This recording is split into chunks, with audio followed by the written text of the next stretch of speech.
And this morning, I'm not going to talk long, but I just want to touch on three things that we can do to honor our fathers. And not just our natural fathers, but our heavenly Father. Amen. But I do want to do this. I want to kind of get a feel of if you are a father, or you stand in a role as a guardian in reference to a father figure, I want you to stand to your feet.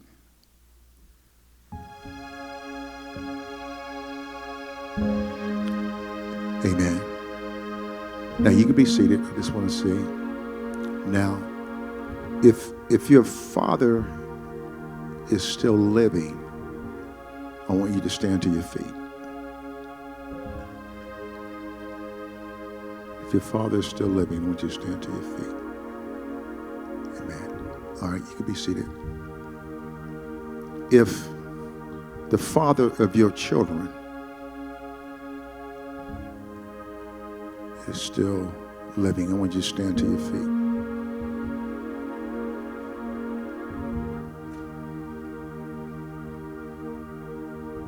My wife wasn't standing. I'm getting a little nervous right there. I said, okay, Lord, what's this? I'm teasing. You could be seated.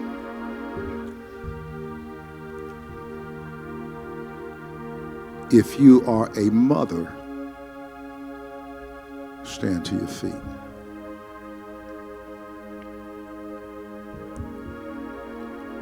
Okay. You can be seated. So I can glean from that small little poll that this message is basically going to be for like 99% of you. Amen. If you hear what I'm saying this morning, I believe this message is going to be for about 99% of you. Whether you are a father, you have a father, or your children have a father, I got you covered. Turn to your neighbor and say, neighbor, it may be Father's Day, but this message is for you. Amen, somebody. Deuteronomy chapter 5, verse 16, the text says, honor thy father and thy mother, as the Lord thy God has commanded thee, that thy days may be prolonged, and that it may go well with thee in the land which the Lord thy God giveth thee. Matthew 15, verse 4, the text says, for God commanded, saying, honor thy father and mother, and he that curses father or mother, let him die to death. Ephesians chapter 6, the text says, children, obey your parents in the Lord, for this is right. Honor thy father and mother, which is the first commandment with promise, that it may be well with thee, and thou mayest live long on the earth. Now, normally when we read these verses in relationship to Mother's Day, which is good.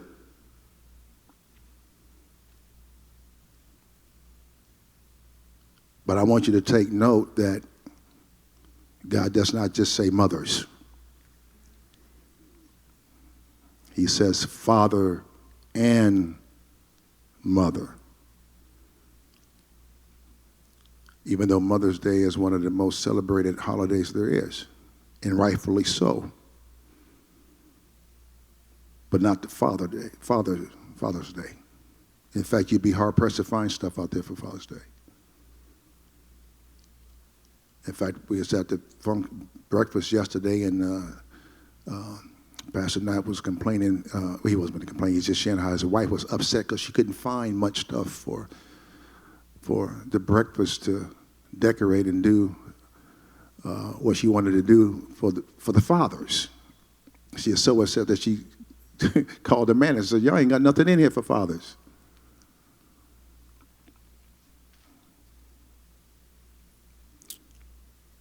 God includes fathers in the scripture as well as mothers.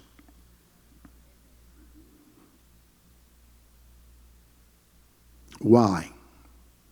It is because the concept of family and fatherhood was and still is God's plan.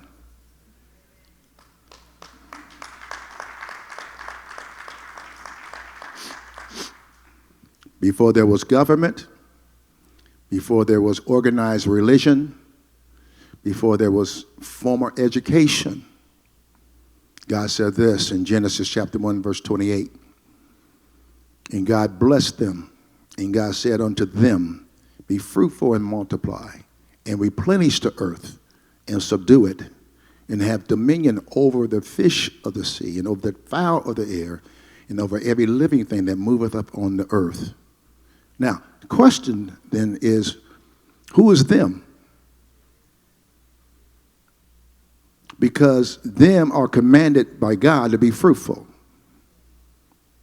Who is them? Because them are commanded by God to multiply. Who is them?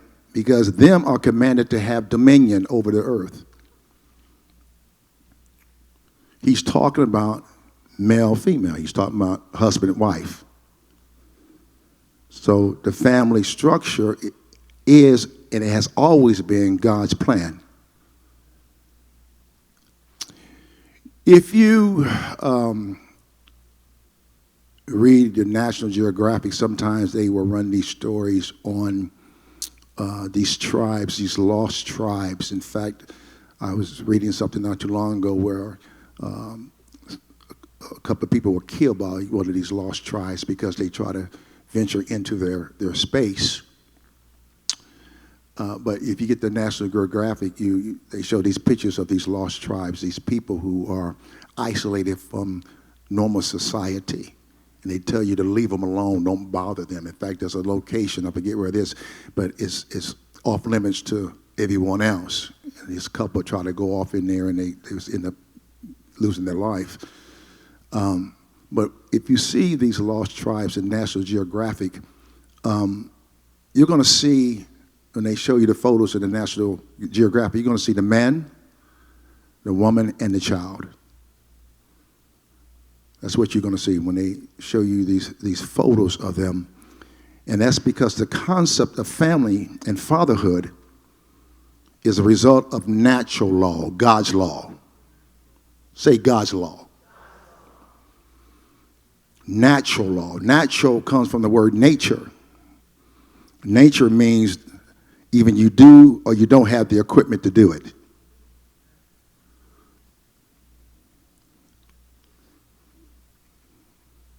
It's going to get better. Your neighbor say, he's going to get better. But we live now in a culture, in a society that has moved so far away from God's plan that we now try to pass laws to legislate nature. Nature cannot be legislated.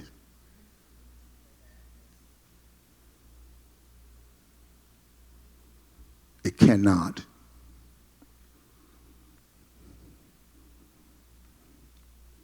We take time to honor our mothers, and God says, don't forget the fathers. Honor thy father and thy mother, as the Lord thy God has commanded thee, that the days may be prolonged and that it may go well with thee. Now,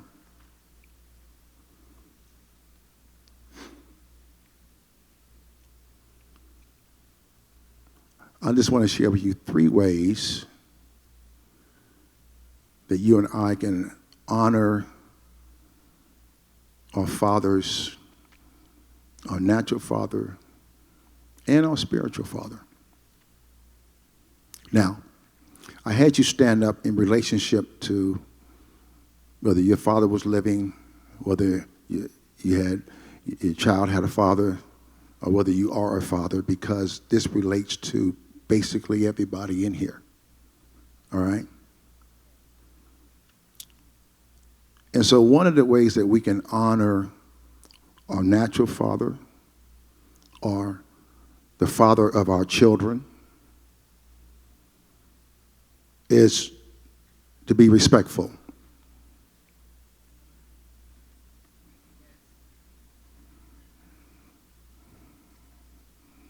Y'all ain't saying nothing this morning. I ain't got an amen yet since I've been up here. Amen, Pastor Deut. Be respectful to our fathers. Not only our natural father, but our spiritual father. And let's start with our spiritual father first.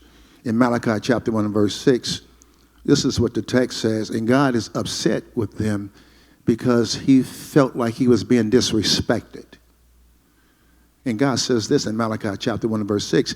He says, a son honors his father, and a servant his master. If I am a father, where is the honor due me? He says, if I'm a father, where's the honor due to me? He said, you just offering me any kind of stuff. And if you read the story, he'll say, you wouldn't give this to your natural governor. Why would you try to give it to me? And God was saying to them, where is my respect? Where is my reverence? Amen, somebody. But not just our spiritual father, but our natural fathers. Leviticus chapter 19, verse 3, New Living Translation, the text says, each of you must show great respect for your mother and father. Mother and father, we must show great respect for. How many know that men don't do well without respect? Amen. That's why the text tells the wives to reverence their husbands, because men don't do well when we disrespect them. Amen. You can do a lot of things to a man. A lot of stuff don't bother men, but when you disrespect them, you're going to have a problem. Amen, somebody.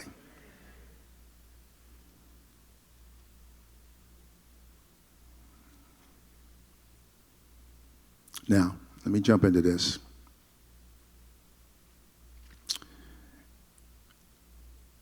With your natural father, or the father of your children,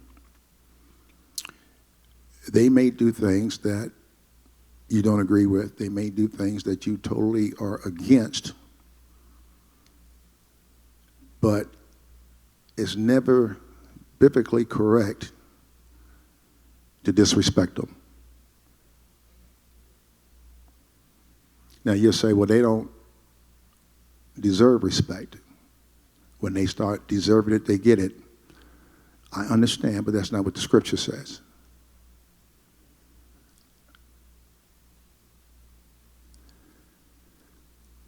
We respect the position of fatherhood, not so much of the person, but because of the position and what God thinks about that position that they hold.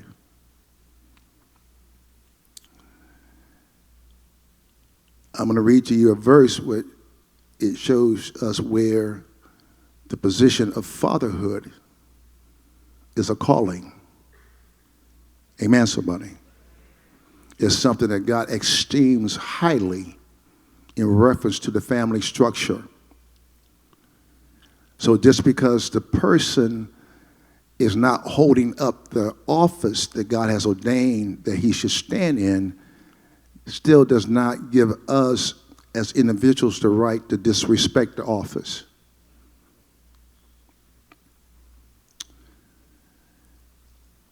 Your father may have not been the best father.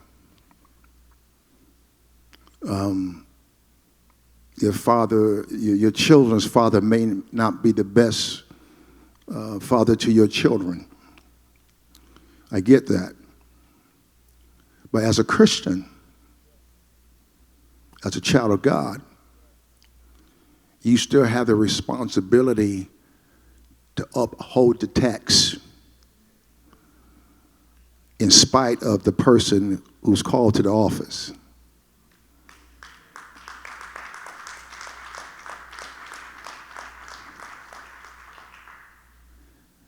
Now, if you find it difficult to respect or show respect towards your natural father or the father of your children, if you find it difficult because of their life choices and because of how they have conducted themselves in relationship to you and the child, I understand that. But if you find it difficult to still show some type of reverence to them or respect towards them, most likely the answer for you is forgiveness.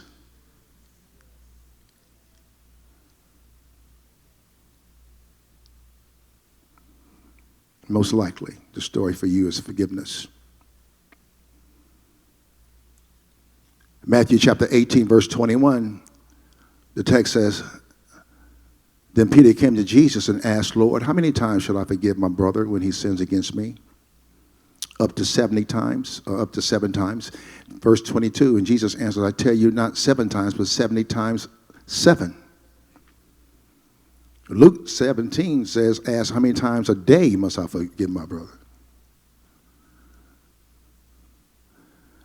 If, for whatever reason, the relationship between you and your father or the father of your children is a strained relationship, you still want to make sure that you're in line with Scripture in terms of your relationship with your Heavenly Father by still showing reverence and respect towards that position or that office. Amen, somebody. Now, how we determine our maturity as Christians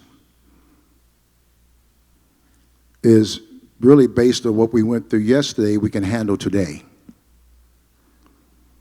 Whatever I went through yesterday, I can handle today, even though it might be a challenge. Here's the principle for forgiveness, and that is God's responsible for vengeance. Vengeance is mine, I shall repay, says the Lord. The second principle is this, and that is the real offense is not against you, but against God.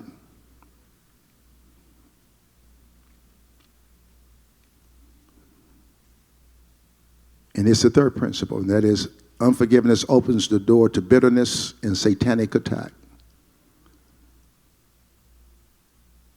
So do yourself a favor, shut the door.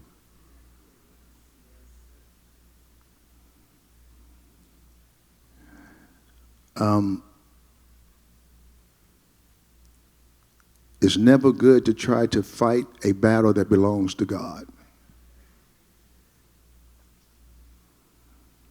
And you're never going to change a person with your words.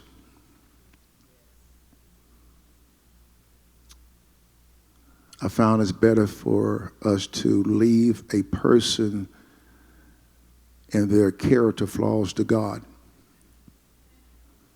and don't interact with them based on that basis.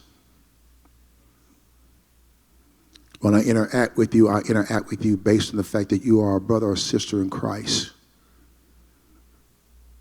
Not on how you act or how you conduct yourself or how you make choices or how you live. I leave that to God.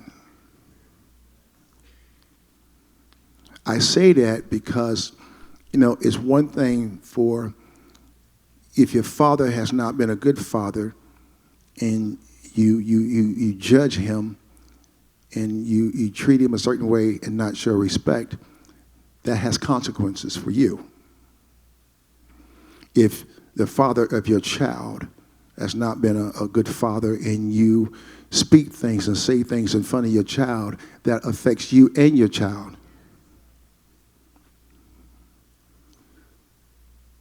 So it's always best to reverence that position of fatherhood, regardless of how they conducted themselves in that position.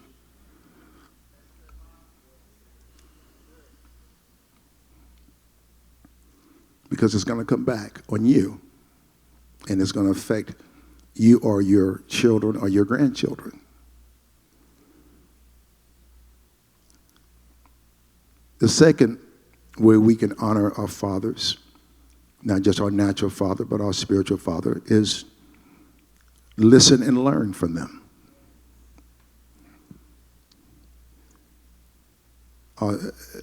Let me know that we can learn from our spiritual father.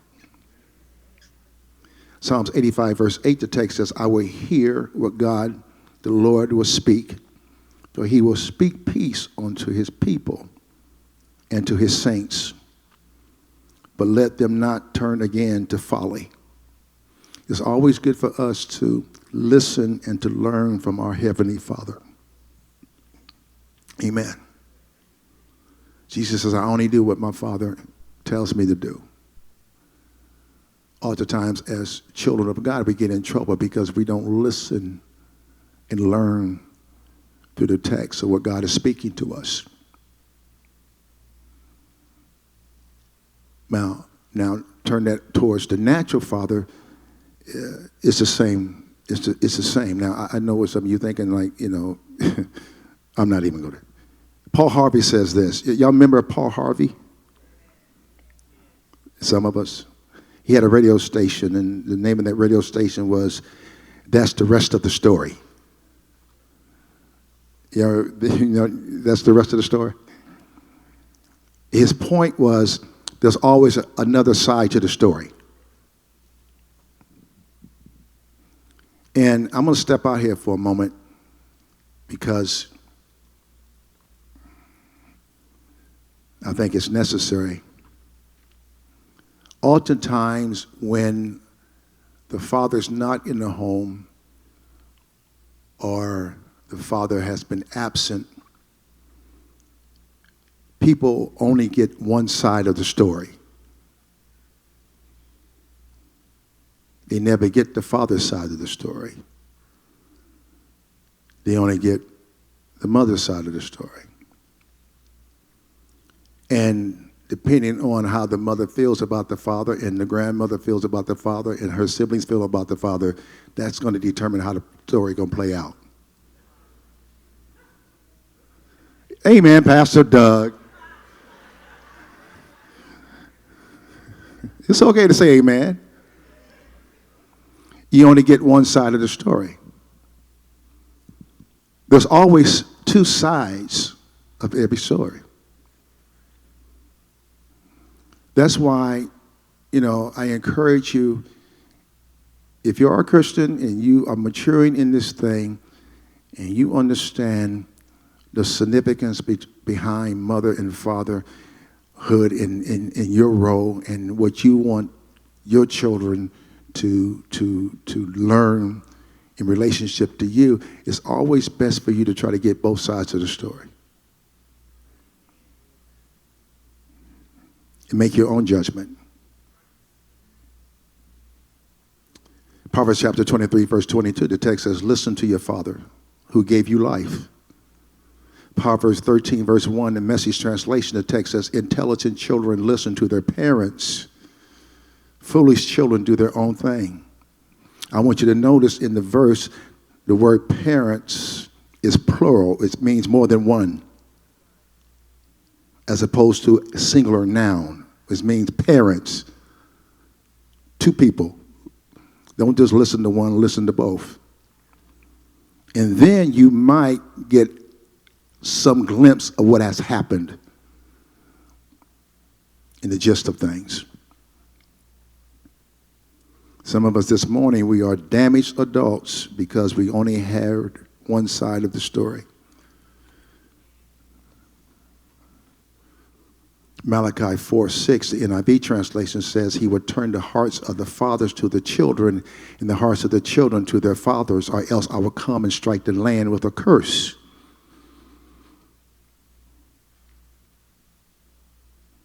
The power of father, the power of a father's influence on the behavior of a child is significant. How many of you know that?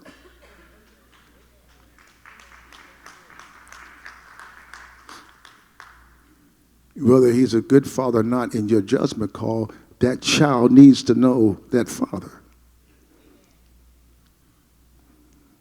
Because it has a significant influence on that child. This is why, too, if you've had a bad relationship with your father, this is why it's best for you to know your heavenly Father. Amen, somebody. Father in Hebrew means Abba. Abba means source. It means sustainer. It means nurturer. And so when God becomes your heavenly Father, then you have the capacity and the ability to be able to handle any story about your natural father. Because you know that even though my natural father may have been flawed and made some bad life choices, my heavenly Father is there to sustain me, and yet not only me, but my natural father, if he comes to know my heavenly Father.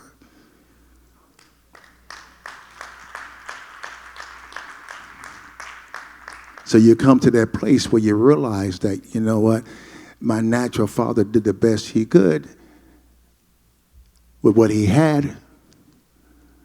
And I know that if he gets Jesus, he can do a lot better.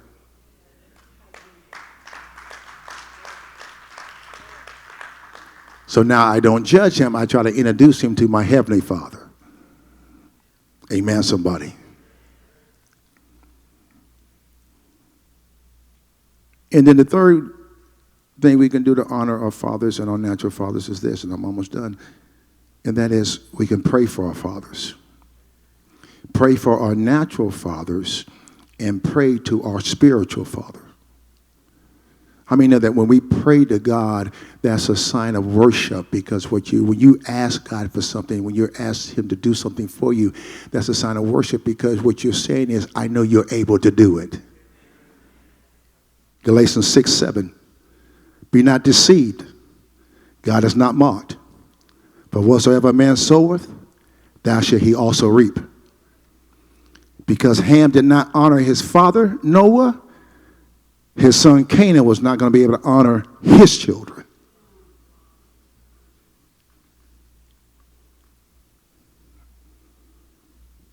If you don't honor your father, don't be surprised that your son don't honor you.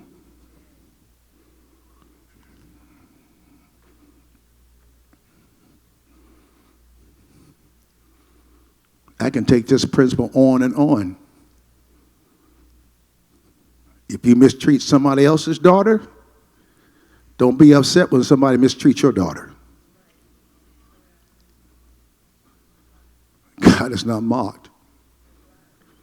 Whatsoever a man sows, he shall weep. If you want the best for your grandchildren, honor their father.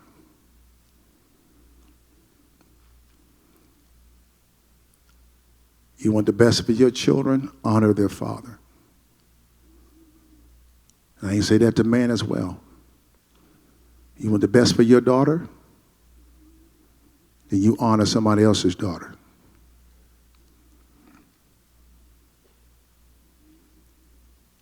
As a Christian, as a believer, we have to learn how to handle the humanity of other people.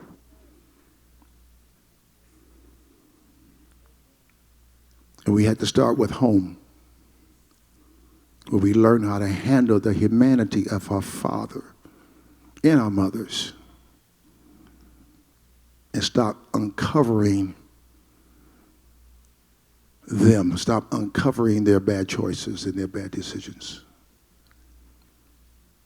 And know that if the cross can help you with your bad choices, the cross can help them with their bad choices.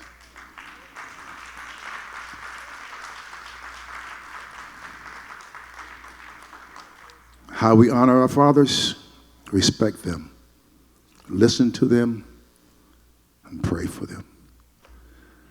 I'm going to stop right there. Let's give God a praise.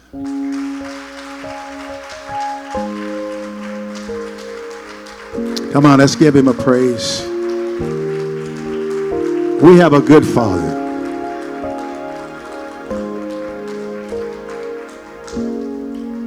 Now, I don't know where you are in terms of your relationship with your natural father, but I do know that if you accept a relationship with our Heavenly Father, it will help you with your relationship with your natural father.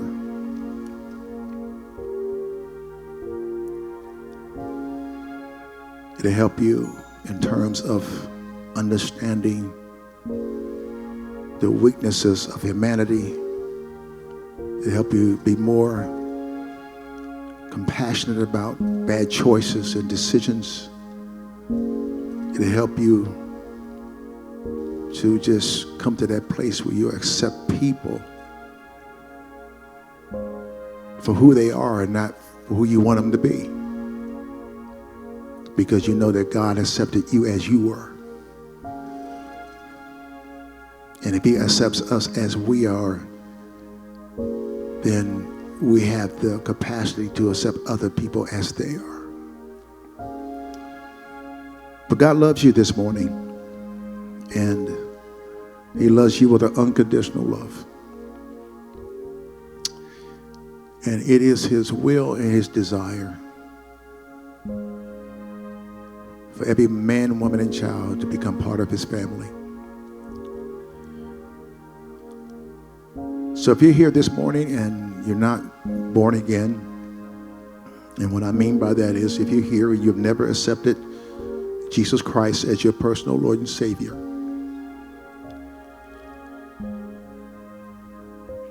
but you want to this morning,